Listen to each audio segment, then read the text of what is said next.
Estamos de regreso en Opinión Legal y llegamos a la parte final del programa, a la consultoría legal, esta última etapa que siempre reservamos y dedicamos exclusivamente a tratar temas que ustedes nos hacen llegar a través de nuestras redes sociales, dudas muy específicas que tienen que ver con cuestiones legales en materias de derecho civil, derecho mercantil, derecho familiar y que nosotros retomamos semana con semana para compartir con ustedes, los interesados y con el resto del auditorio.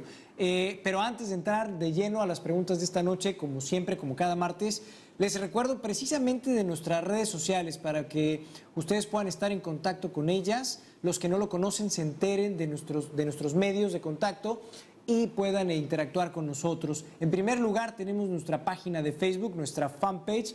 Ustedes nos buscan en Facebook por el nombre del programa Opinión Legal.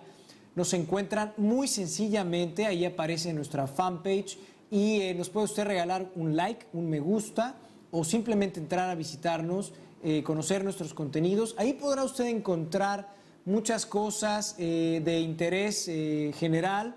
Ahí compartimos mucha de la información que se lleva a cabo aquí en el programa semana tras semana, pero también compartimos contenidos muy importantes que se llevan a cabo desde Grupo Uniradio, en esta casa de Uniradio por Uniradio Noticias, y que nosotros vamos identificando a lo largo de los días y precisamente compartiendo con ustedes cosas que además tienen que ver con temas de legalidad, temas de justicia, temas de participación ciudadana, temas políticos, temas que tienen que ver con usted, cosas que le interesan y que le van a seguramente a servir y que usted va a aprovechar en su vida cotidiana. Bueno, estos temas que tienen que ver con el perfil y con el corte de nuestro programa, nosotros constantemente intentamos compartirlos con ustedes para que puedan estar pues oportunamente enterados y además sean temas que nosotros podamos eventualmente tal vez retomar aquí en el programa para analizar. También, por otra parte, tenemos contenido de Infobaja,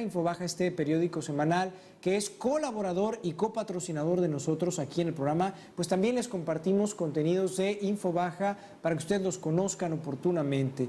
Tenemos, por último, les recuerdo nuestro propio canal de YouTube, quienes también hacen uso de esta otra red social, nos pueden buscar ahí y fácilmente encuentran nuestro canal. Ahí compartimos con ustedes todos los bloques de los programas que se elaboran aquí en Opinión Legal, los análisis, las entrevistas con los personajes que nos visitan, los debates que podemos de repente tener por acá, los otros bloques que se han ido construyendo a lo largo de las semanas de las consultorías. Ahí ustedes los encuentran con cuestiones atemporales, dudas muy específicas que vamos despejando y que son atemporales. Ustedes ahí los pueden retomar para uso propio o para compartirlos con cualquier otra persona que ustedes decidan.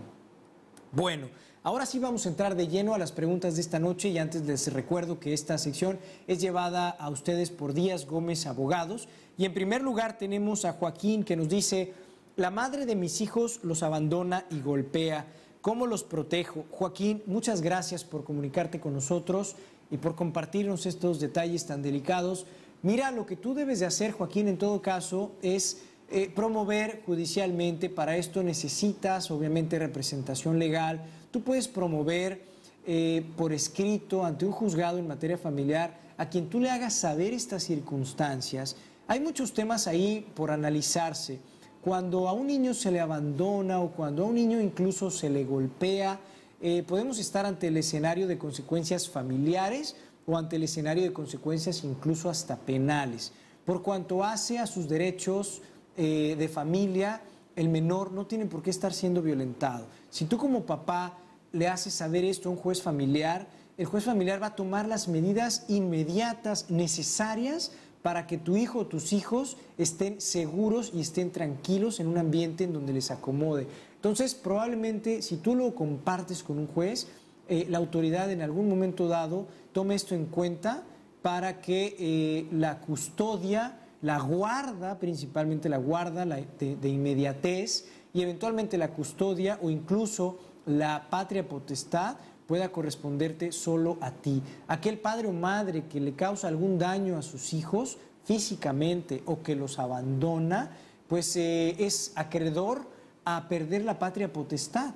Es decir, si su mamá les está cometiendo estos actos que tú nos platicas, pues tú puedes manifestarlo ante un juez y protegerlos, buscar que un juez te dé a ti la custodia, la guarda inmediata y posteriormente incluso la exclusividad de la patria potestad para que la mamá los pierda. Pero obviamente hay que decirlo, si no lo reclamamos ante el medio idóneo, no sucede y es algo muy delicado. Joaquín, por favor, hazlo lo antes posible.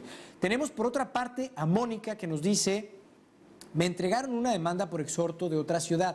¿Qué debo hacer? Mónica, gracias por comunicarte con nosotros. Ya en una ocasión habíamos platicado algo parecido aquí en el programa. La demanda que te llegó por exhorto es porque viene lógicamente en auxilio y por mandato de un tribunal de otra localidad, de otra ciudad. Cuando nosotros demandamos, pero el demandado se encuentra en algún otro lugar, en alguna otra ciudad, pues es necesario que, digamos, por valija oficial, por exhorto, por ayuda, un tribunal se apoye con otro y le envíen al tribunal del lugar en donde se encuentre el demandado la copia de la demanda y algunas primeras decisiones para que se le haga entrega a través de su actuario notificador. Eso, es decir, no porque estemos en un lugar lejos o en otra ciudad de la República o incluso en otro país, quiere decir que la ley no prevea cómo actuar o cómo demandar a alguien que está lejos. Entonces, en tu caso, te llegó una demanda de alguien que la está presentando en otro lugar y que te está llegando hasta acá, hasta tu casa. Lo que tienes que hacer es acudir con un abogado para entender lo que dice, para comprender la trascendencia y, de ser necesario, lógicamente, para contestarla dentro del término de días que ahí te están dando, porque además hay un término muy corto, por lo general de algunos cuantos días hábiles, dependiendo del tipo de demanda y de juicio. Entonces, es muy necesario que vayas con un abogado para que te asesore, para que te ayude y te instruya en cómo responder, cómo atender esa demanda que te llegó. Para las otras personas que nos vean en este momento y nos escuchen, pues si no lo sabían, esta información es importante. Claro que podemos demandar a personas que se encuentren lejos. La distancia es una dificultad, nos complica un poco, nos vuelve un trámite judicial, además un poco administrativo, pero existen los medios y los canales para hacerlo. Por otra parte, tenemos a Rosaura que nos dice: mi esposo se casó conmigo sin disolver un matrimonio anterior. ¿Esto es legal? Rosaura, no es correcto esto que hizo tu esposo. Lógicamente, un segundo matrimonio o un tercero o un cuarto que se lleven a cabo sin haber disuelto un matrimonio primero, un matrimonio original, pues esos matrimonios subsecuentes son nulos. Lógicamente, nosotros, los que nos casamos por primera vez o por única vez, pues estamos sujetos a esa disposición. No podemos andar por el mundo contrayendo matrimonio simplemente porque lo pensamos correcto, porque lo decidimos así, sin disolver el primero. Lógicamente, la información que hay en los registros civiles de las distintas localidades del país, pues no está actualizada o no está interconectada, entonces no se conoce en muchas ocasiones, ni hay cómo investigar que una persona ya es casada. Entonces, por error, muchas veces, por un error inducido o por una omisión en información, en muchos registros civiles vuelven a casar a personas que todavía permanecen en matrimonios anteriores, ¿no? Y que no han disuelto. Entonces, esto es un error. Pero esos matrimonios que aparentemente están celebrados son nulos, están afectados de nulidad, porque nadie puede casarse por segundas nupcias o más si no ha disuelto el primer contrato matrimonial o el contrato matrimonial anterior, vaya, si tiene otro vigente anterior. Entonces, dos cosas muy importantes. Primero, si se quiere, habría que divorciarse de aquel matrimonio anterior. Segundo, ese segundo matrimonio, pues valdría la pena que se nulifique y que después, una vez divorciada la persona, se haga un matrimonio correctamente. Por lo pronto, ese segundo matrimonio contigo está aparentando lo que no es. Se están creando efectos jurídicos, toda una apariencia legal. En muchas ocasiones de ese matrimonio se derivan o se exigen o se argumentan ciertos derechos que por lo pronto parecen posibles y parecen dables, pero que realmente todos ellos están afectados de nulidad. Tengan mucho cuidado, tomen la decisión necesaria dependiendo de cuál sea su objetivo, su duda, para que procedan legalmente a poner orden en esa circunstancia. Bueno, y por último tenemos a María de la Luz que nos dice: quiero donar una propiedad a una hija, ¿qué debo hacer? María de la Luz, esto es muy importante. Tú puedes hacer un contrato de donación. La donación es esta dación gratuita esta transmisión de dominio, esta transmisión de propiedad a alguien, por lo general, pues lógicamente en estas condiciones, tú lo puedes hacer. La ley exige ciertas formalidades, sobre todo en caso, por ejemplo, de inmuebles, que normalmente se pide que sea a través de una notaría, pero el hecho de no hacerlo en una notaría no significa que sea ilegal. Entonces, tú lo puedes hacer por escrito, en un contrato privado, eso sí, de preferencia delante de testigos, si fuera el caso, o incluso lo puedes hacer verbalmente, pero también delante de testigos, siendo muy clara en lo que donas, y además la otra parte también, la que recibe, la donataria, tiene que estar presente y aceptar la donación.